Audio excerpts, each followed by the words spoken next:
চা বিস্কুট। কি ব্যাপার গিন্নি, আজ এত ভালোবেসে চা বিস্কুট দিচ্ছ যে? বড় কেন, অন্য সময় কি আমি চেঁচাই?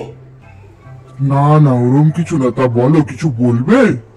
বলছি পুজোর তো আর কটা দিনই বাকি রয়েছে, এই রবিবার বাজারটা সেরে আসি। ঠিকই ধরেছিলাম। তা বলছি পুপলু আর তিন্নিকে নিয়ে তুমি চলে যাও, আমি আর ওই গরমে ভিড়ে কি করব গিয়ে? প্রতিবারে তুমি একই নাটক করো। যখনই পুজোর বাজার করতে যাবো বলি তুমি বলো আমার হবে না, তারপরে কিছু পছন্দ করে আনলে ওটা আবার তোমার পছন্দ হয় না, তুমি তখন বলো এই ডিজাইনটা আমি পরবো না, এই কালারটা আমি পরবো না। এবারে তো আমি তোমাকে নিয়েই যাবো, ঠিক করেই রেখেছি, তোমাকে ছাড়া যাবোই না পুজোর বাজার করতে। তাছাড়া দুটো বাচ্চাকে নিয়ে আমি বিরক্ত হয়ে যাই, তুমি যাবে আমার সাথে।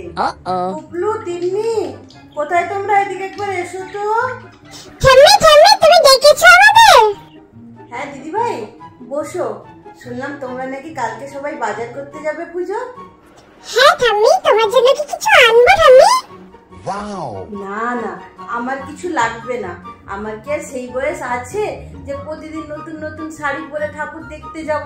হাঁটুটাও তো আজকাল আর সাথ দেয় না। আর তারপরে তোমার বাবা মা তো একটা কিছু দেবেই, না বললেও তো দেয়। ওই দেখেই পাড়া ঠাকুর দেখে চলে আসবো, মাকে একখানা প্রণাম জানিয়ে। তোমাদের জন্য এই নাও, তোমরা বাজার যাবে না, কালকে একটা কিছু ভালো দেখে নিয়ে নিও দুজনের জন্য। মাকে আবার বলতে যেও না, মা বকা দেবে। ধরো। ঠিক আছে, লাভ ইউ ঠাম্মি। হ্যাঁ বাবা, আশীর্বাদ করি তোমরা বড় হও। এই কিরে, তোদের হলো? চল এবার, এবার তো ভিড় বেড়ে যাবে বাজারে, আর গিয়ে কিছু শপিং করতেও পারবো না এত ভিড়ে ঠাসাঠাসি করে। তার উপরে তোর দুটোকে সামলাতেও পারবো না। তো বাবাকে কতবার বললাম, সে না ছাড়া হ্যাঁ বলে না। চল তো। চলো গিন্নি, আমি রেডি। এই তো বললে যাবে না। শেষমেশ ভেবে দেখলাম গিন্নি, পুজো তো বছরে একবারই আসে, ভিড় হোক আর ঠেসাঠেসি হোক, আমার দুর্গাকে কি রাগানো যায়? চলো এবছর পুজোর বাজার একসাথেই করি সবাই মিলে। ঠিক আছে, চলো চলো, দেরি হয়ে যাচ্ছে। মা আসছি, 2-3 ঘন্টার মধ্যেই চলে আসবো, সাবধানে থাকুন। হ্যাঁ আসছি। হ্যাঁ এসো এসো। দুর্গা দুর্গা দুর্গা দুর্গা দুর্গা দুর্গা দুর্গা।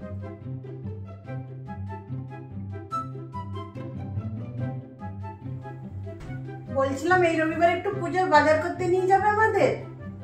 প্রতি রবিবারই তো কোথাও না কোথাও বেরোচ্ছ, তারপরে অনলাইনে সারা বছর কিছু না কিছু কিনছো, আবার পুজোর বাজারের এক্সট্রা কি আছে আলাদা করে? আর যদি কিছু লাগে অনলাইনেই নিয়ে নাও, আমার সময় নেই। একটা রবিবারই তো একটু ছুটি পাই, একটু তো রেস্ট করতে দাও। একটা রবিবার যেতে পারবো না, অনলাইন থেকেই নিয়ে নিও যেটুকু লাগবে। মা, বাবা পুজোর শপিং এর কথা কি বললো? কি আর বলবে, বললো অনলাইনে নিয়ে নিতে, ও নাকি রবিবার রেস্ট করবে। ওটাই ভালো, তাই বরং করো, অনলাইনেই নিয়ে নাও মা। ওই ঠাসাঠাসিতে ভিড়ে পুজোর শপিং করতে আমার খুব বোরিং লাগে, অনলাইনেই নিয়ে নাও। তাহলে তাই নিয়ে নিও আর কি। মা, তবে আমি আমারটা পছন্দ করব। তুমি খুব সেকেলে দাদু ঠাম্মিদের মতন পছন্দ করো, সব বন্ধুরা আমাকে দেখে হাসে। আমি ওরকম ড্রেস পরবো না, আমি আমারটা পছন্দ করেই নিব। আর হ্যাঁ, পুজোর 5টা দিন আমার প্ল্যান হয়ে গেছে, আমাকে একদম ডিস্টার্ব করো না। ব্যাস, তাহলে তো হয়েই গেল। মায়ের আর কি দরকার, নিজেরা নিজেদের মতন করে কিনে নে। টেবিলে কার্ডটা রেখে গেলাম, দেখে কিনে নিও যা লাগবে। আমাকে আর বিরক্ত করো না, আমার ইম্পর্টেন্ট মিটিং আছে, নাহলে ফোন করতেই থাকবে। যদি তোমার পছন্দ না হয় তো রিটার্ন করে দেবে, এটা আর নতুন কি জানো না নাকি? সবসময় তো অর্ডার করছোই, এখন সেল চলছে, দেখে নিয়ে নিও। আমাকে ডিস্টার্ব করো না, আরাম করতে করতে কেনাও যায়, এটাই তো অনলাইনের সুবিধা, আর সময়ও বাঁচে। তো দেখে কিনে নিও। আই মোনা, মোনা, এই দেখ তো অনলাইনে কি কি পাওয়া যায়, আর আমাকে একটু দেখা। মা, আগে আমারগুলো দেখে নি, তারপরে তোমাদেরগুলো সিলেক্ট করি। আচ্ছা ঠিক আছে, তাই কর।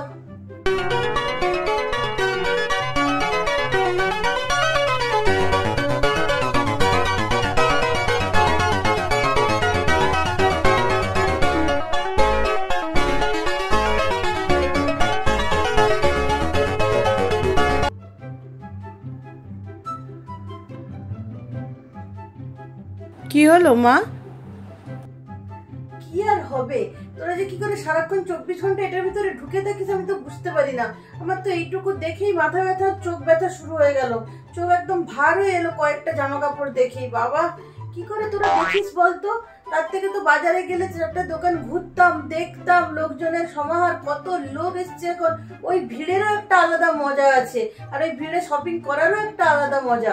তখন দেখতিস এই জিনিসপত্রগুলো দেখে চোখ জুড়িয়ে যেত, কত রং বেরঙের জিনিসপত্র, আর এখানে একই রকমের জিনিসপত্র সব। কি ভালো লাগে তোদের। আমি তো পারছি না, তুই তোর মতন দেখে বেছে নে, আমার পক্ষে সম্ভব নয়। যত সব সেকেলের মেন্টালিটি। হ্যাঁ ঠিক আছে, আমার মেন্টালিটি সেকেলে, তোরা তো খুব মডার্ন। এই নে কার্ড নে, যা দেখে পারবি কিনে নে।